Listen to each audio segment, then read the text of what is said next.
Both of the scriptures, First Old Testament and Gospel, are very interesting studies for theologians. And just to bring forth some of commentaries and discussions. First reading, we have Adam and Eve in the garden. And how many trees are they not eating from? What fruit from how many trees are they not supposed to eat from? One. Could it be two? What? Well, there are two significant trees mentioned. One is the tree of the knowledge of good and evil, and the other is the tree of life, which is like immortality. Now, if you go to the end of the Bible in the book of Revelation, you'll find the tree of life there. So the tree of life is bookends to the Bible.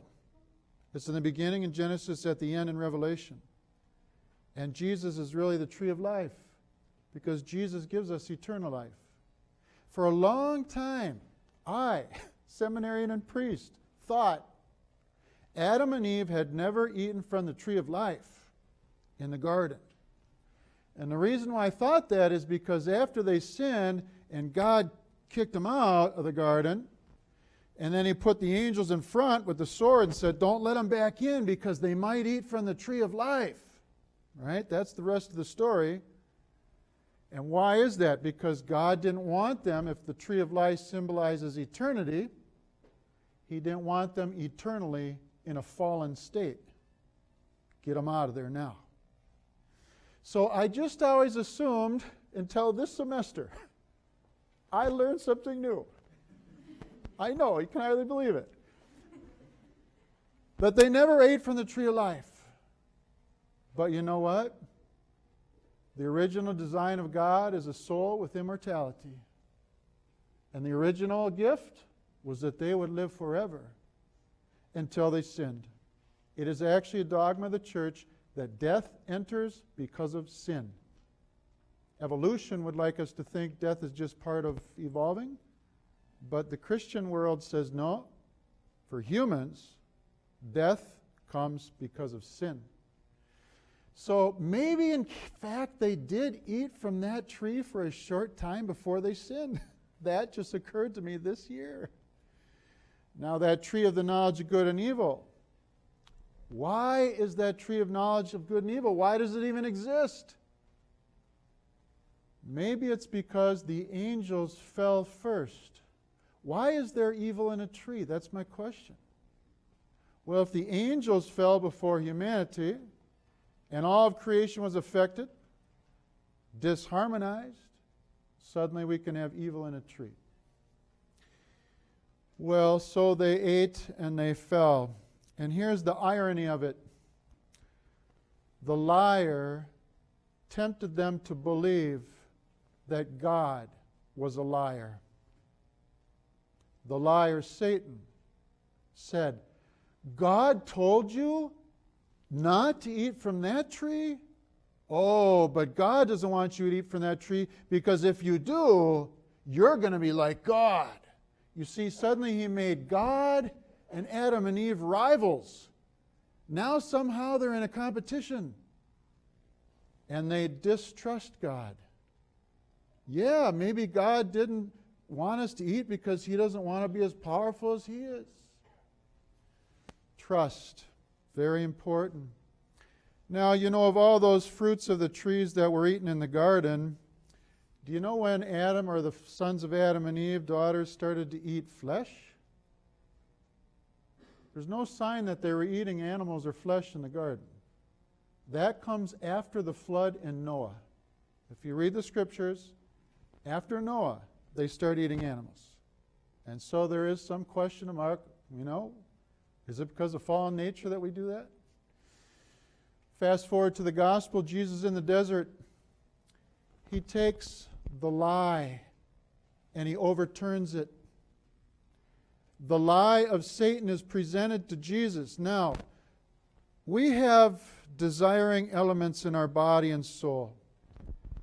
We desire food, sexual intimacy, drink, sleep at the level of the abdomen. That's where we have those kind of desires. We desire greatness and indeed vanity at the level of the heart. And we have higher desires at the level of the mind, the desire for knowledge and wisdom.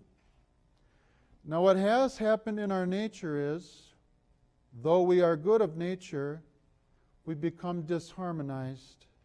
And the lower desires overtake the higher desires or the higher knowledges. And we do not do what we want, but sometimes what we hate. So Jesus was tempted first by Satan. Turn that stone into bread. That's a lower desire. Desire for food. That's a good desire to desire food, but if that reigns over the other goals, we're upside down.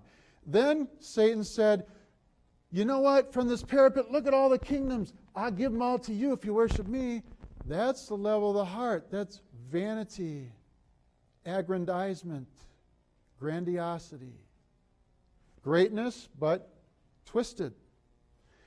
And Jesus rejects those temptations. He said, I will not let the lower passions overtake the higher, and I will not let your lies trick me.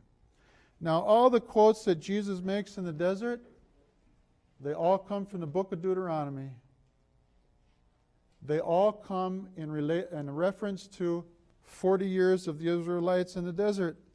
They kind of messed up in the desert. Do you know they made a golden calf in the desert? And Jesus is taking the desert and he's making it right. Now to you and to me. One of the things that was so harmful about the devil's work is we began to distrust God. Do you distrust God in some way? Would you distrust God in some calling? I'm afraid, Lord, you don't call me to that, please, that he would cause you to be unhappy?